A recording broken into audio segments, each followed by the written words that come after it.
Hi NASCAR fans, this is NASCAR Fan 05 with another diecast review. Today's diecast review is Kyle Larson's 2023 Richmond Win.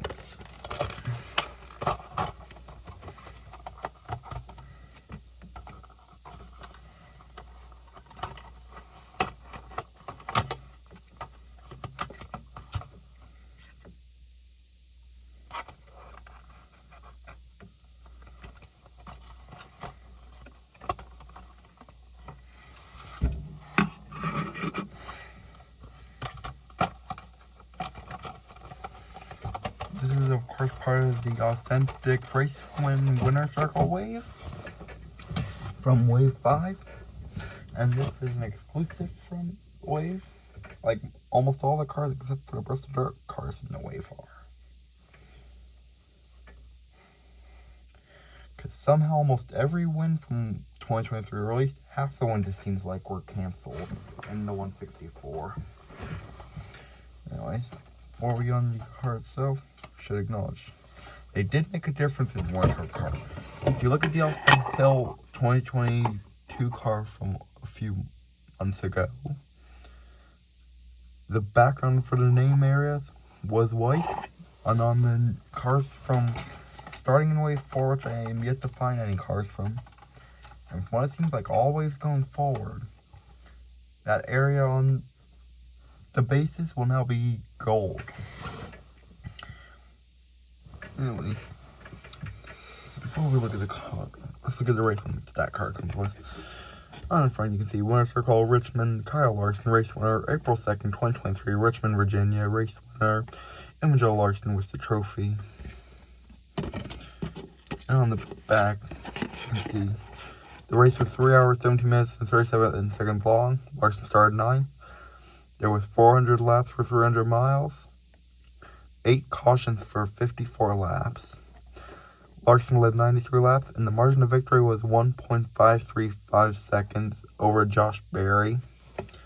And this weekend, we did almost have 4 first-time winners in the same weekend, which would have won up 2021 Talladega, where we had 3 first-time winners. Because if you don't remember, this weekend, you had Carson Hocevar get a controversial win at Texas after Nick Sanchez and him got together on the last lap. The Xfinity race would then be won by Chandler Smith in his first win. Then over in NASCAR's oldest division, the Whelen Modified Tour, second generation driver Austin Beers would score his first win. And had Barry been able to get around Larson, he would have gotten the win while subbing for Chase Elliott, which is also the closest the 9 came to winning last year.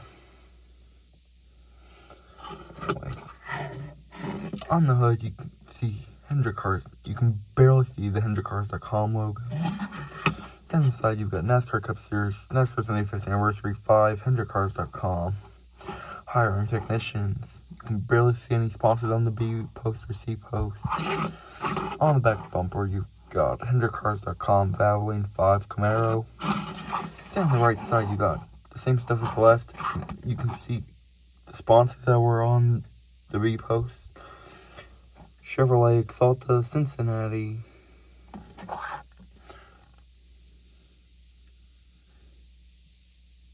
Climb, Mac Tools. I can't tell what the other 2 logos are. You got Valvoline on the C post.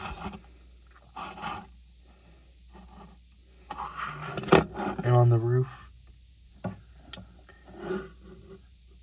you can't even see if there was any sort of logo on the roof. Anyway, now onto the race wear and tear. As you can see, there's not a whole lot of damage on this car.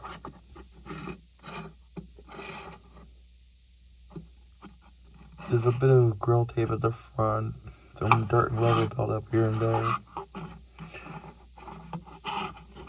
As you can see, for the most part, the main bit of damage or anything, this car got completely caked in confetti in victory lane. Like, as you saw as we were going over sponsors. And I just realized, HendrickCars.com on the deck lid. As you can see as we were going over, this car is so covered in, so caked in confetti, that you can barely see any sponsor logos on top. Down the side there's a lot of confetti. The splitter is completely covered in confetti. There's even a lot of confetti on the right side. And then on the back bumper, there's just none. But there's a bit of confetti on the back.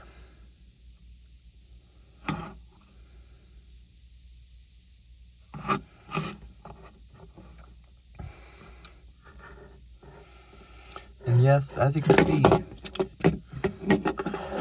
see, as they started doing for race wins around mid to late 2023, all race wins in the future will have window detailing, even authentics. Which also means, although you can't see it on this car, that means the return of name banners on authentic to a larger extent for the first time since early 2017, not counting the Ross Chastain Hail Melton car from a little bit back from before this was released.